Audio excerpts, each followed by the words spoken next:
Hey guys, I hope you're doing well. If you don't know, my name's Brittany and I film videos based around the paranormal and mythological beings. So if that's something that you think might interest you, go ahead and quickly hit that subscribe button and we're going to dive right into the topic today. Today, instead of actually covering a specific creature, I'm actually going to read a true paranormal story. Now, I found this story on Reddit, and it actually has 4 parts. So in this video, I'm going to do part 1 and part 2, and then the next video will be part 3 and part 4. So make sure to keep your eyes out for that one.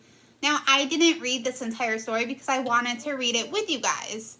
So I will be just as surprised by what happens in the story as you will. I obviously can't vouch for the authenticity of this story because I was obviously not there when it happened and I do not know this person. However, it did seem like a creepy story and I did want to share it with you guys. Now, I will be reading it right off my phone.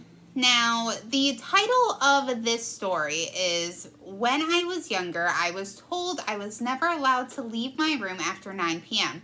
And one night, I discovered why. So this is part 1. So it goes. Growing up, I lived with strictly conservative parents, and it's been something that I have been trying and failing to leave behind all of my life. I don't want to delve in too deep into my childhood memories on this thread, as it's been something that I've been avoiding. Although my therapist says that talking is good, so I've been trying to follow her advice and openly discuss my childhood traumas with anyone who would listen. No one really wants to listen, though. No one wants to listen about my incredibly overbearing parents. The weird rules they had about how I wasn't ever allowed to have friends around, never allowed out of the house past 7 p.m., and under no circumstances was I ever allowed out of my bedroom after 9 p.m. My parents never told me why. They just said it was when they could have their special time, whatever that meant. They made sure I abided by their rules by locking me in my room at night so that I couldn't sneak around even if I wanted to. That's slightly disturbing. This became a regular everyday occurrence and something that I slowly grew accustomed to until I no longer asked questions. No longer cried when they told me for the 16th time that my then friend Susan wasn't allowed in the house, and no longer worried them every hour for a glass of water or the bathroom. They installed a kind of small cat flap into my room when I turned 10, outside of which they left me glasses of water and snacks if I got hungry. By this point, I was pretty much toilet trained and no longer needed to use the bathroom several times a night, which meant I no longer needed the toilet bucket they had been providing me with for as long as I can remember. Great parents they were, right? So that is deeply disturbing. That's not the way a child should be treated in any manner. The only time I ever enjoyed living there was around the holidays. Christmas was the best time as I was never locked in my room at night, and this was because my parents once said that Christmas is the only time that they take a break from their special hobby. I never knew what their hobby was, and I was never allowed to ask. I did once and was locked away at 8 p.m. instead of 9 p.m. I never asked again after that. I hated it because I wasn't even allowed to keep my lights on either. I was just supposed to get in bed and sleep immediately. What child can ever go to sleep straight away? Several uneventful years passed. I grew accustomed to my daily routine. Wake up, go to school, come back, read a book, go to bed, wake up, and repeat. My mental health, however, was declining slowly but surely. I felt incredibly lonely all of the time and became very introverted, even in school. My friends didn't understand, so they stopped talking to me. My parents, well, I wasn't a priority to them, so it isn't something that overly concerned them. They thought it was just teenage hormones, not the fact that they kept locking me away in my room every night for years, and not at all bothering to explain why. On the eve of my 13th birthday, October 4th, 1999, I decided it was time to find out. It was a pleasant evening, mild and ordinary. I'd been quiet most of the day, but that's nothing unusual, especially not to my parents, so they thought nothing of it when I decided to retire to my room early, 7:30 p.m., in fact. They didn't ask any questions, didn't even flinch. Both of them just sat there looking somewhat despondent, but I thought it best not to ask questions. I'd learned that the hard way by now. My plan was to wait until midnight, and I would climb out of the window and let myself back into the house with the keys that my parents never even knew I had. I waited patiently. Time was all that I had, and filling empty hours and staring at walls has become somewhat of a pastime for me. I was excited to finally break the monotony. Nervousness was an entirely alien feeling to me, so all I could do was sit and wait. Once it hit midnight, I stood up and went to my window. I learned how to be extremely quiet by now, so I didn't make a sound. Our house was quite tall and my bedroom was on the 3rd floor, so I was hesitant, of course. But I was quite a tall child by then, so didn't worry too much about a sudden fall or slipping off the roof. I had been planning this for quite some time and was heavily prepared, and also, as I had mentioned, I was somewhat adept to my lack of emotion. I walked over to my bedroom window and opened it. It was very easy. My windows were never locked because my parents didn't take me to be the gutsy type. I had always been quite a timid child, quiet and receptive, so I knew they wouldn't expect this sort of behavior from me. And plus, they drilled those impulses from me long ago now with their cruelty. But I needed to find out what went on in the house. That urge was more powerful than the fear of the repercussions I would receive should I be discovered. I'm digressing. I do apologize. I was on the roof of my home, crawling slowly. I did this to avoid being seen and to minimize the noise that I made when I heard a sound. It was coming from the direction of my parents' bedroom.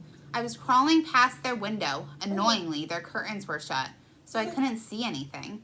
But that sound, it was peculiar, to say the least. I crawled a little closer and realized that it was the sound of hushed whispers. The words were muffled but in unison. It almost sounded like a chant of some kind. It was just me and my parents in the house, but the sound that emanated from this bedroom, it seemed like there were at least 10 people in there. It made me feel uncomfortable, scared even, and that's not something that I was used to. It did, however, urge me to continue. I was even more intent on finding out what my parents were doing. I continued to crawl until I came to the roof of the 2nd floor of the house. I was then able to get all the way down to the ground. The house was shrouded in darkness. I knew it was midnight, but still, it was sinister, eerie. I walked toward the front door and opened it with the key that I had hidden at the bottom of my shoe. I opened it slowly to ensure that it didn't creak. It was an old house. What I saw as soon as I stepped through the door were candles. Candles absolutely everywhere. There was a candle in every single free space in the downstairs front room, kitchen, guest room, and even in the bathroom. I didn't even know that we had this many candles in the house. I continued to take small, cautious steps forward until I hit the bottom of the stairs. I could hear the chanting again, so I began to ascend the stairs. The closer I got to the top, the louder the chanting became. I couldn't hear what language it was, but it most definitely wasn't English. Eventually, I was homeschooled, and my parents wanted me to learn as many languages as I could as I got closer. I perhaps thought that it sounded like Russian, but I didn't think it was a comprehensible dialect. Not one that normal people spoke anyway. The candles lined the upstairs hallway. Every single closed door had 2 candles, either side of them, except mine. I suddenly heard a quick shuffling behind me. I turned around, but the darkness in the house was so impenetrable that I couldn't make anything out. I looked down in front of my parents' bedroom. In the space that was illuminated by the 2 candles, I saw a pair of feet. I backed away quickly, but realized that I couldn't get back into my bedroom because I didn't have a key, of course. It was locked. I felt what I assumed was a panic surge through me, so I quickly went into the bathroom opposite and locked the door. Candles illuminated the room. I tried to turn the lights on, but they wouldn't work. I flipped the switch up and down a few times to no avail. That was when I heard the shuffling again, but outside the door this time, which was then followed by a quiet but distant knock. So that's the end of part 1, you guys. That is pretty insane. So we're actually going to dive straight into part 2 now. The knocking was slow, distinct, and it made my skin crawl. "Mom, Dad," I called out. No answer. The knocking continued. As much as my parents were cruel and uncaring toward me, I knew they wouldn't do this. Someone else must be in the house. I couldn't understand, though. We weren't allowed visitors. It was strictly forbidden. Perhaps that was only the case where I was concerned, though. It wouldn't be surprising. I couldn't be sure. I sat on the edge of the bath for a while, keeping as still and as quiet as I possibly could. The knocking eventually stopped, and I heard the sound of feet shuffling, moving away from the bathroom door, their motion slow and deliberate. I waited a further few minutes, just to be sure, before I proceeded to slowly unlock and open the door. I was hesitant to leave the safety of the bathroom, but I couldn't stay in there forever. I took a step forward. Now, let me tell you the bizarre thing I encountered when I found myself back on the landing again.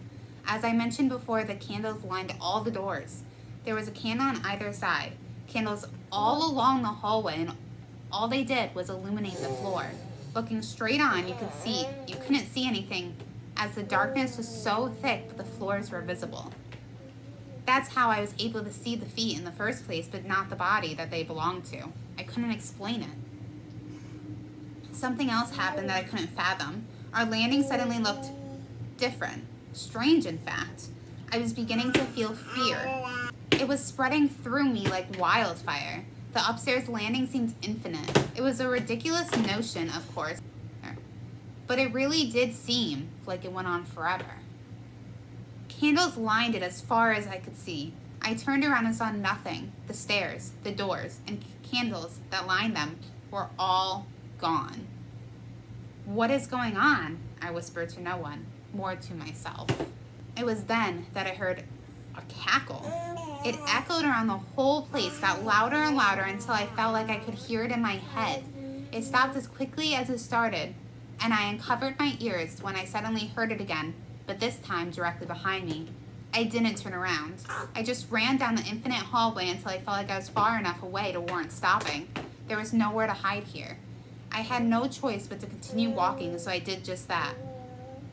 I walked and walked until I came across an open book. It was so strange. An open book in the middle of an empty hallway? I know. I found it just as bizarre. What was even more bizarre, it's that it was one of my fairy tale books. One of my favorites, in fact. It was a book of Slavic fairy tales, which outlined many fantastic tales, but this one especially had a particular story about the Baba Yaga. A little background. As I mentioned, my parents were very cruel to me. I never felt loved, never felt anything really. So growing up, I delved into books. I would rather escape into a fantastical reality than be in my isolated one, so I read a lot. I had a particular fondness for fairy tales, for obvious reasons, so I got my hands on as many as I could. My parents encouraged this, so I had no issues getting hold of whatever books I wanted.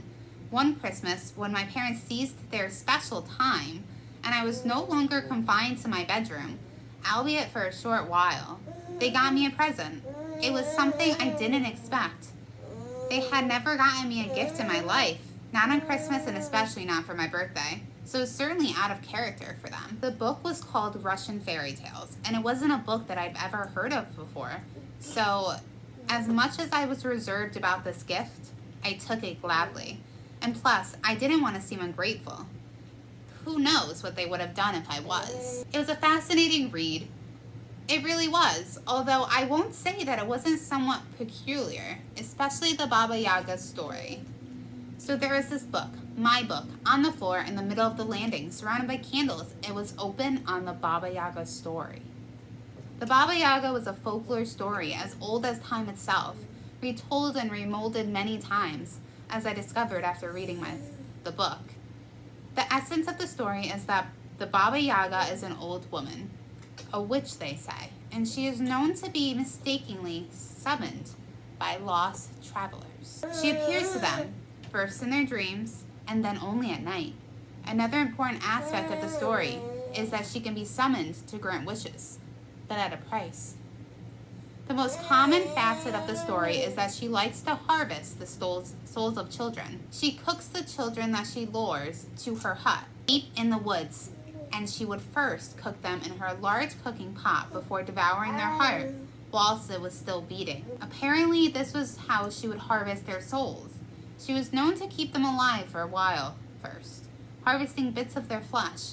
She needs children's souls to harness her power, which has an air of mystery around it, and hasn't much been explained in any of the books that I read. Her appearance as described in my book is probably the most terrifying. The Baba Yaga is very old, very skinny, and horrendously ugly. She's often described to be grotesque, her body malformed. She has a long distorted nose, mostly covered in warts, and long iron teeth. Her nails are long and sharp. She is described to have the most skin-crawling cackle. As I said, a fascinating story. So that's pretty crazy because this book is just lying there on the floor. That's open to the Baba Yaga story that she read as a child in her fairy tale book. And she heard a cackle that sounded pretty similar to what she's describing. Let's continue. I approached the book slowly, confused as to why it was there, when I heard a very distant but distinct scraping. It sounded like something or someone was scraping the walls behind me as they walked. I backed away, but I quickly picked up the book and took it with me. I had no choice but to go forward. The scraping was getting closer and closer to me, and I had no desire to meet whoever or whatever was doing it. I walked fast. Where were my parents? I hadn't seen any doors or any windows ever since I left the confines of the bathroom. I was too scared to call out, in case whatever it was that was following me heard. I continued on for a while until I came across a painting. I could still hear the distant scraping, getting closer. It was the same as the book, surrounded by candles, and it was a painting that I'd never seen in our house. It depicted a house that stood in the middle of the woods, an old disused wooden hut that was supported by long blood-covered chicken legs. The lights from the candles were faint, so I had to get a little closer to see the details. In the doorway of the house stood a little old woman, and she was smiling, her mouth absolutely covered in blood. I cannot explain the fear that was coursing through my body. I never felt anything like it. I needed to get away from this painting. I continued walking heavily, disturbed, and what I saw then stopped me dead in my tracks. A little further away lay a human heart, surrounded by candles, and it was still beating. So that's the end of part 2, you guys. Seems like things are getting pretty crazy. They started off pretty crazy with her parents locking her in her room, and I think like any child or person, there would be that curiosity to figure out what was going on. So that kind of seems that's kind of what happened with her, and now she and us are going to find out, do you think that maybe the cackling behind her is actually the Baba Yaga? Now, we're both going to have to wait until I read part 3 and part 4, so make sure to look out for that video. Because I don't know about you, but I am eager to find out what happens next. And personally, I would freak out if I ever saw anything like that, just a human heart beating out of somebody's body. And I guess if it was still in somebody's body, I'd still freak out, but you know what I mean. Anyways, again, make sure to keep an eye out for that second video that will have part 3 and part 4 in it. And if you like this video, please give it a big thumbs up. And if you haven't yet, please hit that subscribe button. It would mean so much to me. And I will see you guys next time.